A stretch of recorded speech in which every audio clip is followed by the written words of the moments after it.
نماز پڑھنے والے اگر نماز کی روح سے آشنا ہو جائیں کہ یہ محض اوپر نیچے ہونے کی مشق نہیں ہے، بلکہ یہ اللہ کے حضور اپنی نیاز مندی کا اظہار ہے، اپنے عجز کا اظہار ہے، تو پھر نماز ان کو وہ مقام دیتی ہے اور وہ شعور بخشتی ہے کہ جو بے نمازی کے نصیب میں کہاں۔ انسان کے اشرف اعضاء اس کے سر میں ہیں،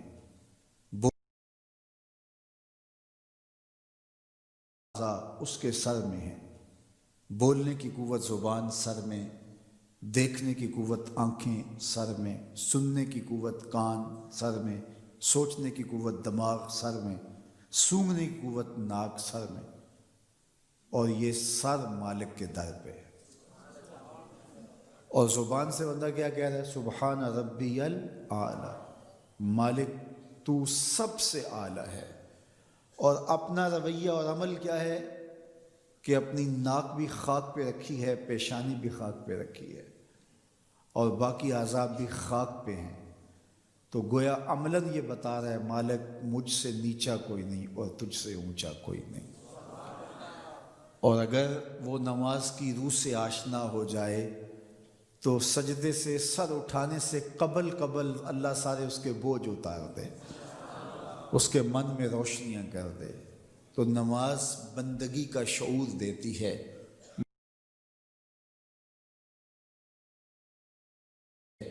من میں چراغاں کرتی ہے۔ اللہ کے حضور جھکنے سے بندہ ایسا بندہ کامل بن جاتا ہے کہ پھر وہ کسی اور کے آگے نہیں جھکتا۔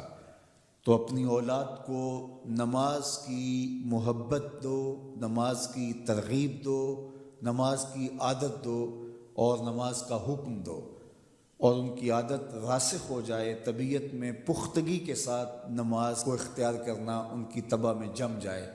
نماز ان کی طبیعت میں نظم پیدا کرے گی، ان کو نظم و ضبط کا پابند بنائے گی، اور ان کی صحت کی ضامن ہوگی، اور ان کے باطن کی طہارت کا سبب اور ذریعہ ہوگی۔ اس لیے کہا کہ اللہ کے حضور جھکنا نہ بھولنا اور نماز قائم کرنا۔ نماز کا تعلق اپنے آپ سے ہے کہ وہ اپنے آپ کو سنوارتا ہے، تقرب اللہ کے لیے اس کی اپنی عملی کوشش ہے۔ بندے اور خدا کا ایک ربط ہے نماز۔ اسی طرح یہ خیال کہ میرا مالک مجھے دیکھ رہا ہے، اس سے بھی تہذیب نفس ہوتی ہے، باطن کی تربیت ہوتی ہے۔ انسان ایک حصار میں آ جاتا ہے، ایک پہرے میں آ جاتا ہے کہ میرا اللہ مجھے دیکھ رہا ہے، اور پھر وہ قدم پھونک پھونک کے رکھتا ہے۔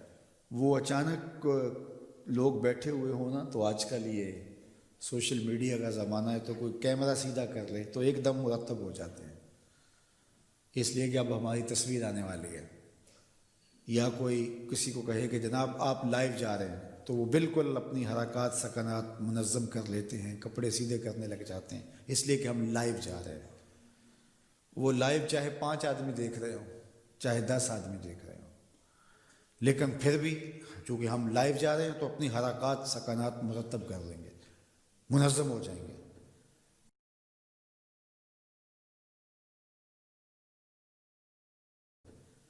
اور جب یہ یقین ہو کہ میرا اللہ مجھے دیکھ رہا ہے، یہ ساری حرکتیں وہاں لائیو جا رہی ہیں، تو پھر دل میں برا خیال بھی آنے لگے گا تو اس کو روکیں گے کہ میرا اللہ تو دیکھ رہا ہے۔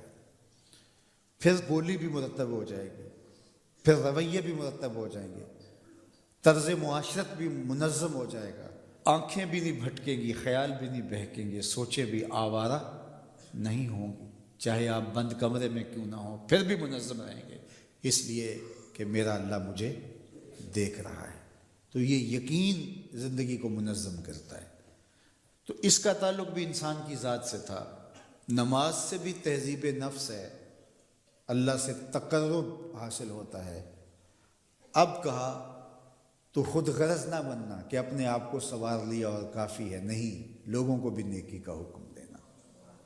وَأْمُرْ بِالْمَعْرُوفِ وَانْهَ عَنِ الْمُنْكَرِ، لوگوں کو نیکی کا حکم دینا اور برائی